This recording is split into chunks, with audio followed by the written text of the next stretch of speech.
S top story number 2ನಲ್ಲಿ ಸ್ವಲ್ಪ ನಾವು ಶಿವಮೊಗ್ಗದ ಕಡೆ ಹೋಗಿ ಬರೋಣ. ಶಿವಮೊಗ್ಗ ಜಿಲ್ಲೆಯಲ್ಲಿ ರಾಜಕಾರಣ ಹೆಂಗಾಗ್ತಾ ಇದೆ ಅನ್ನುವಂಥದ್ದನ್ನು ಒಂದು ಸ್ವಲ್ಪ ಕಣ್ಣಾಡಿಸ್ಕೊಂಬರೋಣ. ಇಡೀ ಶಿವಮೊಗ್ಗ ಜಿಲ್ಲೆಯಲ್ಲಿಯೇ ಈ ವಿಧಾನಸಭಾ ಕ್ಷೇತ್ರ ಏನಿದೆ ಇದು ಸಿಕ್ಕಾಪಟ್ಟೆ ಡಿಫ್ರೆಂಟ್. ಇದು ಬಲು ಡಿಫ್ರೆಂಟ್. ಯಾಕೆಂತಂದರೆ ಈ ವಿಧಾನಸಭಾ ಕ್ಷೇತ್ರದಲ್ಲಿ ಕೋಮುವಾದಕ್ಕೆ ಬೆಲೆ ಇಲ್ಲ, ಇಲ್ಲಿ ಪಕ್ಷಗಳಿಗೆ ಬೆಲೆ ಇಲ್ಲ, ಇಲ್ಲಿ ಅಭ್ಯರ್ಥಿಗಳಿಗೆ ಬೆಲೆ ಅನ್ನುವಂಥದ್ದನ್ನು ಅಲ್ಲಿ ಜನ ಗೆಲ್ಲಿಸಿ ಸಾಬೀತುಪಡಿಸಿದ್ದಾರೆ. ಅದಕ್ಕೆ ಸಂಬಂಧಪಟ್ಟಂತೆ ಒಂದು ಬ್ರೇಕಿಂಗ್ ಇದೆ, ಚೆಕ್ ಇಟ್ ಔಟ್. ಬ್ರೇಕಿಂಗ್ ಅನ್ನು ನೋಡ್ಕೊಂಡು ಬರೋಣ. Breaking place. ಶಿವಮೊಗ್ಗ ಜಿಲ್ಲೆಯ ಈ ವಿಧಾನಸಭಾ ಕ್ಷೇತ್ರ ಬಲು ಡಿಫ್ರೆಂಟ್. ಈ ವಿಧಾನಸಭಾ ಕ್ಷೇತ್ರದಲ್ಲಿ ಕೋಮುವಾದಕ್ಕೆ ಇಲ್ಲಿ ವೋಟ್ ಇಲ್ಲ, ಜನ ಕೋಮುವಾದಕ್ಕೆ ವೋಟ್ ಹಾಕಲ್ಲ.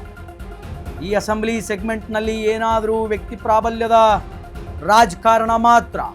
ಆ ಕ್ಷೇತ್ರ ಬೇರೆ ಯಾವುದೂ ಅಲ್ಲ, ಇಟ್ಸ್ ಒನ್ ಆ್ಯಂಡ್ ಓನ್ಲಿ ಶಿವಮೊಗ್ಗದ ಭದ್ರಾವತಿಯಲ್ಲಿ ಎರಡು ಕುಟುಂಬಗಳ ಸಾಂಪ್ರದಾಯಿಕ ಸಮರ. ಇಲ್ಲಿ ಹಲವು ದಶಕಗಳಿಂದ ನಿರಂತರವಾಗಿ ಅಧಿಕಾರದ ಪಲ್ಲಾಟ ಅನ್ನುವಂಥದ್ದು ನಡ್ಕೊಂಡು ಬರ್ತಾನೆ ಇದೆ. ಒಮ್ಮೆ ಕಾಂಗ್ರೆಸ್ಸಿನ ಬಿ ಸಂಗಮೇಶ್ವರ್ ಗೆಲುವನ್ನು ಸಾಧಿಸಿದ್ರೆ, ಮತ್ತೊಂದು ಕಡೆ JDSನ MJ ಅಪ್ಪಾಜಿಗೌಡರು ಗೆಲುವನ್ನು ಸಾಧಿಸ್ತಾ ಇದ್ರು. ಅವ್ರ ಗೆಲುವು ಆಗ್ತಾ ಇತ್ತು.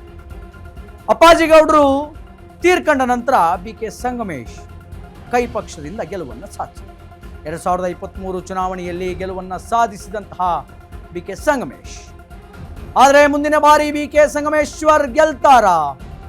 ಅಸಲಿಗೆ ಈಗಿನ ಹಾಲಿ ಶಾಸಕರು ಮುಂದೆ ಎಲೆಕ್ಷನ್ಗೆ ಕಂಟೆಸ್ಟ್ ಮಾಡ್ತಾರ ಸಂಗಮೇಶ್ವರ್? ಅಶ್ವೇಗ ನ್ಯೂಸ್ನಲ್ಲಿ ಭದ್ರಾವತಿ ವಿಧಾನಸಭಾ ಕ್ಷೇತ್ರದ ಕಂಪ್ಲೀಟ್ ಚಿತ್ರಣವನ್ನು ನಿಮ್ಮ ಮುಂದೆ ಕೊಡೋದಕ್ಕೆ ಇವತ್ತು ಅಶ್ವೇಗ ನ್ಯೂಸ್ ಬಂದಿದೆ. ಶಿವಮೊಗ್ಗ ಜಿಲ್ಲೆಯ ಈ ವಿಧಾನಸಭಾ ಕ್ಷೇತ್ರ ಸಿಕ್ಕಾಪಟ್ಟೆ ಡಿಫ್ರೆಂಟ್ ಕ್ಷೇತ್ರ. ಈ ವಿಧಾನಸಭಾ ಕ್ಷೇತ್ರದಲ್ಲಿ ಕೋಮವಾದಕ್ಕೆ ವೋಟ್ ಇಲ್ಲ, ಜನ ಇಲ್ಲಿ ಮತ ಹಾಕಲ್ಲ. ಹಲವಾರು ದಶಕಗಳಿಂದ ಎರಡು ಕುಟುಂಬಗಳ ಮಧ್ಯೆ ಸಾಂಪ್ರದಾಯಿಕ ರಾಜಕಾರಣ ಅನ್ನುವಂಥದ್ದು ನಿರಂತರವಾಗಿ ನಡ್ಕೊಂಡು ಬರ್ತಾ ಇದೆ. ಎಸ್, ಸಾಂಪ್ರದಾಯಿಕ ರಾಜಕಾರಣ. ಒಂದ್ಸಲ ಕಾಂಗ್ರೆಸ್ ಗೆದ್ದರೆ ಕಾಂಗ್ರೆಸ್ಸಿನ ಅಭ್ಯರ್ಥಿ BK ಸಂಗಮೇಶ್ವರ್ ಗೆದ್ದರೆ, ಇನ್ನೊಂದು ಕಡೆ JDSನ ಅಭ್ಯರ್ಥಿ ಅಪ್ಪಾಜಿಗೌಡರು ಒಂದೊಂದು ಸಲ ಗೆದ್ಕೊಂಡು ಬರೋರು. ಒಂದ್ಸಲಿ ಅವರು, ಒಂದ್ಸಲಿ ಇವರು, ಹೀಗೆ ಶಿಫ್ಟ್ ವೈಸ್ ಆಗ್ತಾ ಇತ್ತು. ಇತ್ತ JDSನ ಅಪ್ಪಾಜಿಗೌಡರು ನಿಧನವನ್ನು ಹೊಂದಿದ ನಂತರ ಸಂಗಮೇಶ್ವರ್ ಅವರು ಗೆಲುವನ್ನು ಸಾಧಿಸ್ತಾರೆ. ಆದರೆ ಮುಂಬರುವಂತಹ ಚುನಾವಣೆಯಲ್ಲಿ ಸಂಗಮೇಶ್ವರ್ ಅವರು ಎಲೆಕ್ಷನನ್ನು ಫೇಸ್ ಮಾಡ್ತಾರಾ, ಕಂಟೆಸ್ಟ್ ಮಾಡ್ತಾರಾ, ಎಲೆಕ್ಷನ್ಗೆ ನಿಲ್ತಾರೋ ಇಲ್ವೋ ಅನ್ನುವಂತಹ ಪ್ರಶ್ನೆಗಳು ಕಾಡ್ತಾ ಇದೆ. ಹಾಗಾದರೆ ಅವರು ನಿಲ್ತಾ ಇಲ್ಲ ಅಂತಂದರೆ ಮತ್ತೆ ಯಾರು ನಿಲ್ತಾರೆ? ಈ ಕಡೆ ಅಪ್ಪಾಜಿಗೌಡರು ನಿಧನ ಹೊಂದಿದ್ದಾರೆ. ಇನ್ಸ್ಟೆಡ್ ಆಫ್ ಹಿಮ್ ಅಲ್ಲಿ ಯಾರು ಎಲೆಕ್ಷನ್ ನಿಲ್ತಾರೆ ಅನ್ನುವಂಥದ್ದನ್ನು ನೋಡ್ಕೊಂಬರೋಣ. ಇದಕ್ಕೆ ಸಂಬಂಧಪಟ್ಟಂತೆ ಒನ್ ಮೋರ್ ಬ್ರೇಕಿಂಗ್ ಇದೆ. Yes, breaking place. ಅಪ್ಪಾಜಿಗೌಡ ನಿಧನದ ನಂತರ ಭದ್ರಾವತಿ ಕಾಂಗ್ರೆಸ್ಗೆ ಸಿಕ್ಕಾಪಟ್ಟೆ ಬಲ ಬಂದಂತಾಗಿದೆ. ಆದರೂ 2023ರಲ್ಲಿ ಸಂಗಮೇಶ್ವರ್ ವಿರುದ್ಧ JDS ಗೆಡ್ಡ. JDSನಿಂದ ಅಪ್ಪಾಜಿಗೌಡ ಪತ್ನಿ ಶಾರದಾ ಅಪ್ಪಾಜಿಗೌಡ ಕಣಕ್ಕಿಳಿಯುವಂತಹ ಸಾಧ್ಯತೆಗಳು ಕೇಳಿಬರ್ತಾ ಇದೆ. ಶಾರದಾರನ್ನ ಗೆಲ್ಲಿಸಲು ಖುದ್ದು ಅಖಾಡಕ್ಕಿಳಿದಂತಹ ಕೇಂದ್ರ ಸಚಿವ ಕುಮಾರಸ್ವಾಮಿ ಕೆಲ ದಿನಗಳ ಕಾಲ ಭದ್ರಾವತಿಯಲ್ಲಿ ಶಾರದಾ ಪರ HDK ಪ್ರಚಾರ. ಕಡೆಗೆ ತೀರಾ ಕಡಿಮೆ ಅಂತರದಿಂದ ಗೆದ್ದು ಬೀಗಿದಂತಹ ಸಂಗಮೇಶ್. ಇಲ್ಲಿ ಸಂಗಮೇಶ್ ಗೆಲುವಿಗೆ ಕಾರಣ ಆಗಿದ್ದು BJP JDS ಪಕ್ಷೇತರ ಅಭ್ಯರ್ಥಿ. ಎಸ್, ಅಪ್ಪಾಜಿಗೌಡ ನಿಧನ ನಂತರ ಕಾಂಗ್ರೆಸ್ ಅಲ್ಲಿ ಬಲವನ್ನು ಜಾಸ್ತಿ ಮಾಡ್ತಾರೆ. 2023ರಲ್ಲಿ ಸಂಗಮೇಶ್ವರ್ ವಿರುದ್ಧ JDS ಗೆಡ್ಡವನ್ನು ರೆಡಿ ಮಾಡಿ. JDSನಿಂದ ಅಪ್ಪಾಜಿಗೌಡ ಪತ್ನಿ ಶಾರದಾ ಅವರು ಎಲೆಕ್ಷನ್ನ ಫೇಸ್ ಮಾಡಿದರು, ಕಣಕ್ಕೆ ಇಳಿದಿದ್ರು. ಶಾರದಾ ಅಪ್ಪಾಜಿಗೌಡರ ಪರ ಸಿಕ್ಕಾಪಟ್ಟೆ ಇಂಟ್ರೆಸ್ಟನ್ನು ತೋರಿಸಿ ಮಾಜಿ ಮುಖ್ಯಮಂತ್ರಿಗಳಾಗಿರುವಂತಹ JDSನ ವರಿಷ್ಠರಾಗಿರುವಂತಹ ಕುಮಾರಸ್ವಾಮಿಯವರು ಸಿಕ್ಕಾಪಟ್ಟೆ ಒಂದು ಪ್ರಚಾರವನ್ನು ಮಾಡಿದರು. ಆದರೂ ಕೂಡ ಬಹಳ ಕಡಿಮೆ ಅಂತರದಿಂದ ಸೋಲನ್ನು ಅನುಭವಿಸಿದರು ಶಾರದಾ. ಖುದ್ದು ಅವರೇ ಅಖಾಡಕ್ಕೆ ಇಳಿದಿದ್ದರು. ತೀರಾ ಕಡಿಮೆ ಅಂತರದಲ್ಲಿ ಸಂಗಮೇಶ್ವರ್ ಅವರು ಗೆಲುವನ್ನು ಸಾಧಿಸಿದರು. ಭಾರತೀಯ ಜನತಾ ಪಾರ್ಟಿ ಮತ್ತು JDSನ ಪಕ್ಷದ ಅಭ್ಯರ್ಥಿಯಾಗಿ ಶಾರದಾ ಅವರಿದ್ದರು. ಇನ್ನು ಇದಕ್ಕೆ ಸಂಬಂಧಪಟ್ಟಂತೆ ಹೆಂಗೆ ಫಲಿತಾಂಶ ಇತ್ತು 2023ರಲ್ಲಿ ಭದ್ರಾವತಿಯ ಫಲಿತಾಂಶ ಅನ್ನುವಂಥದ್ದನ್ನು ಡೀಟೇಲ್ಡ್ ಆಗಿ ನೋಡಿಕೊಂಡು ಬರೋಣ. ಭದ್ರಾವತಿಯ ಫಲಿತಾಂಶ ಹೆಂಗಿತ್ತು? BK ಸಂಗಮೇಶ್ವರ್ ಕಾಂಗ್ರೆಸ್ನಿಂದ 66,208 ಮತಗಳನ್ನು ಪಡೆದರು. ಇನ್ನು ಶಾರದಾ ಶಾರದಾ ಅವರು JDSನಿಂದ 63,503 ಮತಗಳನ್ನು ಪಡೆದುಕೊಂಡು, ಇನ್ನು ಮಂಗೋಟಿ ರುದ್ರೇಶ್ BJPಯಿಂದ 21,279 ಮತಗಳನ್ನು ಪಡೆದುಕೊಂಡಿದ್ರು. ಎಸ್, ಇದು ಕಳೆದ ಬಾರಿ ಅಂದರೆ 2023ರ ವಿಧಾನಸಭಾ ಚುನಾವಣೆಯಲ್ಲಿ ಭದ್ರಾವತಿಯಲ್ಲಿ ಅಲ್ಲಿನ ನಾಯಕರು ಪಡೆದುಕೊಂಡಂತಹ ಮತಗಳು. Once again I will repeat, BK Sangamesh Congress ಪಕ್ಷದಿಂದ 66,208 ಮತಗಳನ್ನು ಪಡೆದುಕೊಂಡಿದ್ದರು. ಇನ್ನು ಶಾರದಾ ಅಪ್ಪಾಜಿಯವರು 63,503 ಮತಗಳನ್ನು ಪಡೆದುಕೊಂಡಿದ್ದರು. ಇನ್ನು ಮಂಗೋಟಿ ರುದ್ರೇಶ್ BJPಯಿಂದ 21,279 ಮತಗಳನ್ನು ಪಡೆದುಕೊಂಡಿದ್ದರು. JDS ಅಭ್ಯರ್ಥಿಯಾಗಿ ನಿಂತಹ ಶಾರದಾ ಅವರು ಲಿಟ್ರಲಿ ವೆರಿ ಟಫ್ ಕಾಂಪಿಟೇಷನನ್ನು ಕಳೆದ ಬಾರಿ ಸಂಗಮೇಶ್ ಅವರಿಗೆ ಕೊಟ್ಟಿದ್ದರು. ಅಪ್ಪಾಜಿಗೌಡರು ಎಷ್ಟು ಹಾರ್ಡ್ ಕಾಂಪಿಟೇಷನ್ನ ಕೊಡ್ತಾ ಇದ್ರು, ಅಷ್ಟೇ ಹಾರ್ಡ್ ಕಾಂಪಿಟೇಷನನ್ನು ಭದ್ರಾವತಿಯಲ್ಲಿ ಅವರ ಶ್ರೀಮತಿಯಾಗಿರುವಂತಹ ಶಾರದಾ ಅಪ್ಪಾಜಿಗೌಡರು ಕೊಟ್ಟಿದ್ದರು. ಬಹಳ ಕಡಿಮೆ ಅಂತರದಲ್ಲಿ ಗೆದ್ದಿದ್ದಾರೆ ಸಂಗಮೇಶ್ವರರು, ಗೆದ್ದು ಶಾಸಕರಾಗಿದ್ದಾರೆ. ಬಟ್ ಅಪ್ಕಮಿಂಗ್ ಎಲೆಕ್ಷನ್ಸಲ್ಲಿ ಏನಾಗುತ್ತೆ, ಹೆಂಗಿರುತ್ತೆ ಆ ಒಂದು ಭದ್ರಾವತಿಯ ರಾಜಕೀಯ ರಣರಂಗ ಅನ್ನುವಂಥದ್ದು ಈಗ ದೊಡ್ಡ ಕ್ಯೂರಿಯಾಸಿಟಿಯಾಗಿ ವ್ಯಕ್ತವಾಗ್ತಾ ಇದೆ. ಇದಕ್ಕೆ ಸಂಬಂಧಪಟ್ಟಂತೆ ಒನ್ ಮೋರ್ ಬ್ರೇಕಿಂಗ್ ಇದೆ, will check it out. One more breaking ಇದೆ, ಬ್ರೇಕಿಂಗ್ ನೋಡ್ಕೊಂಡು ಬರೋಣ. 2023ರಲ್ಲಿ ಕಡಿಮೆ ಅಂತರದಿಂದ ಗೆದ್ದ ಬಳಿಕ ಸಂಗಮೇಶ್ವರಿಗೆ ಅಲರ್ಟ್ ಆಗಿದ್ದಾರೆ. 2028ರಲ್ಲಿ ಮತ್ತೆ ಕಾಂಗ್ರೆಸ್ ಗೆಲ್ಲಿಸಲು ಪಣ ತೊಟ್ಟಿದ್ದಾರೆ ಸಂಗಮೇಶ್ವರ್. ಕ್ಷೇತ್ರದಲ್ಲಿ ಪ್ರಭಾವ ಹೆಚ್ಚು ಮಾಡಿಕೊಳ್ಳೋದಕ್ಕೆ ಸಂಗಮೇಶ್ವರ್ ರಣತಂತ್ರವನ್ನ ತಯಾರು ಮಾಡಿಕೊಳ್ತಾ ಇದ್ದಾರೆ. ಪ್ರತಿ ಹಳ್ಳಿಗೂ ಕೂಡ ಭೇಟಿ ನೀಡ್ತಾ ಇರುವಂತಹ BK ಸಂಗಮೇಶ್ವರ್ ಹಳ್ಳಿಗೂ ಭೇಟಿ ನೀಡ್ತಾ ಇದ್ದಾರೆ. ಪುತ್ರ ಗಣೇಶ್ ಅವರನ್ನ ಬೆಳೆಸ್ತಿರುವಂತಹ ಲಿಂಗಾಯತ ನಾಯಕ. ಗ್ಯಾರಂಟಿ ಪ್ರಾಧಿಕಾರದ ತಾಲೂಕು ಅಧ್ಯಕ್ಷ ಸ್ಥಾನ ಕೊಡಿಸಿದಂತಹ ಸಂಗಮೇಶ್ವರ್ ಮಗನಿಗೆ ಗಣೇಶನಿಗೆ ವಿವಿಧ ಸಮುದಾಯಗಳ ಮತಗಳಿಗೆ ಗಾಳ ಹಾಕ್ತಾ ಇದ್ದಾರೆ ಸಂಗಮೇಶ್ವರ್ ಮತ್ತು ಅವರ ಪುತ್ರ. ಮುಂದಿನ ಜನ್ಮದಲ್ಲಿ ಹಾಬರು ಆಗಲಿ ಹುಟ್ಟುತ್ತೇನೆ ಎಂದಿದ್ದ ಸಂಗಮೇಶ್ವರ್ ಆ ಮೂಲಕ ಮುಸ್ಲಿಂ ಮತಗಳನ್ನು ಕೂಡ ಸೆಳೆಯಲು ಯತ್ನಿಸಿದ್ರು, ಪ್ರಯತ್ನ ಪಟ್ಟಿದ್ರು ಸಂಗಮೇಶ್ವರ್, ಕಾಂಗ್ರೆಸ್ ಪಕ್ಷದ ನಾಯಕ. ಬಹಳ ಕಡಿಮೆ ಅಂತರದಲ್ಲಿ ಶಾರದಾ ಅವರ ವಿರುದ್ಧ ಸೋತಿದ್ರು, ಆದ್ದರಿಂದ ಈಗ ಅಲರ್ಟ್ ಆಗಿದ್ದಾರೆ. ಮತ್ತೆ 2028ರಲ್ಲಿ ಕಾಂಗ್ರೆಸ್ ಪಕ್ಷವನ್ನು ಆ ಕ್ಷೇತ್ರದಲ್ಲಿ ಗೆಲ್ಲಿಸ್ಕೊಂಡು ಬರಬೇಕು ಅಂತ ಸಂಗಮೇಶ್ವರ್ ಇವರು ರಣತಂತ್ರವನ್ನು ಮಾಡ್ಕೊಳ್ತಾ ಇದ್ದಾರೆ. ಪ್ರತಿ ಹಳ್ಳಿಗೆ ಭೇಟಿ ಕೊಡ್ತಾ ಇದ್ದಾರೆ ಸಂಗಮೇಶ್ವರ್. ಅದಷ್ಟೇ ಅಲ್ಲ, ಮಗನನ್ನು ಕೂಡ ಪಾಲಿಟಿಕ್ಸ್ನಲ್ಲಿ ಬೆಳೆಸ್ತಾ ಇರುವಂತಹ ಆ ಭಾಗದ ಒನ್ ಮೋರ್ ಕಾಂಗ್ರೆಸ್ ಪಕ್ಷದ ಲಿಂಗಾಯತ ನಾಯಕ. ಪ್ರತಿಯೊಂದು ಹಳ್ಳಿಗೂ ಕೂಡ ಭೇಟಿ ಕೊಡ್ತಾ ಇದ್ದಾರೆ ಸಂಗಮೇಶ್ವರ್ ಮತ್ತು ಅವರ ಮಗ. ಗ್ಯಾರಂಟಿ ಯೋಜನೆಗಳ ಕೇಂದ್ರ ಇರುತ್ತಲ್ಲ, ಅದಕ್ಕೆ ತಾಲೂಕು ಅಧ್ಯಕ್ಷನಿಯನ್ನು ಮಾಡ್ಕೊಂಡಿದ್ದಾರೆ ಮಗನ. ಅದರ ಜೊತೆಗೆ ಈ ಬಾರಿ ಮಗನನ್ನು ರಾಜಕೀಯಕ್ಕೆ ಕರ್ಕೊಂಡು ಬರಬೇಕು, ಎಲೆಕ್ಷನ್ಗೆ ನಿಲ್ಲಿಸಬೇಕು ಅನ್ನುವಂತಹ ಒಂದು ಲೆಕ್ಕಾಚಾರ ಆ ವ್ಯಕ್ತಿಗಿದೆ. ಮುಂದಿನ ಜನದಲ್ಲಿ ಹುಟ್ಟಿದರೆ ಸಾಬರಾಗಿ ಹುಟ್ಟಬೇಕು ಅಂತ ಹೇಳಿ ಮುಸ್ಲಿಂ ಸಮುದಾಯದ ಮನವೊಲಿಸಿಕೊಳ್ಳುವಂತಹ ಪ್ರಯತ್ನವನ್ನು ಕೂಡ ಸಂಗಮೇಶ್ವರ್ ಅವರು ಮಾಡಿದರು. ಇನ್ನು ಭದ್ರಾವತಿಯಲ್ಲಿ ಜಾತಿ ಲೆಕ್ಕಾಚಾರ ಹೆಂಗಿದೆ, ಯಾವ್ಯಾವ ಮತಗಳು ಎಷ್ಟೆಷ್ಟಿದೆ ಅನ್ನುವಂಥದ್ದನ್ನು ಡೀಟೇಲ್ಡ್ ಆಗಿ ಒಂದ್ಸಲ ನೋಡ್ಕೊಂಡು ಬರೋಣ. ಒಟ್ಟು ಮತದಾರರು 2,04,107. ಇದರಲ್ಲಿ SC ST 46,816 ಆದರೆ ಒಕ್ಕಲಿಗರ ಮತ 37,196. ಇನ್ನು ಮುಸ್ಲಿಂ ಮತಗಳು 33,205. ಇದು ಲಿಂಗಾಯತರ ಮತಗಳು 22,318 ಆದರೆ ಬ್ರಾಹ್ಮಣರ ಮತಗಳು 4,125.